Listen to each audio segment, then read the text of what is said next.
ত্রুটিযুক্ত পরীক্ষা 152 জন টেন্টেডকে admit card দেওয়া হয়েছে।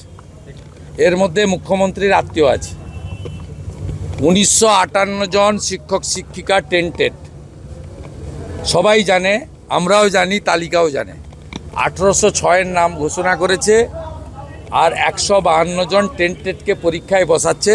ত্রুটিযুক্ত পরীক্ষা, প্রশ্ন বিক্রি হয়েছে, প্রশ্ন বিক্রি হচ্ছে, এবং কালকেও সেন্টার প্রতি অর্থের বিনিময়ে তৃণমূলের লোকেরা সাথে পুলিশকে নিয়ে একটি প্রহসনের পরীক্ষা 9 বছরের পরে করতে চলেছেন। এর ফল অশ্বডিম্ব হবে। নিয়োগ দুর্নীতিতে তাড়ান মমতাকে, একটাই স্লোগান।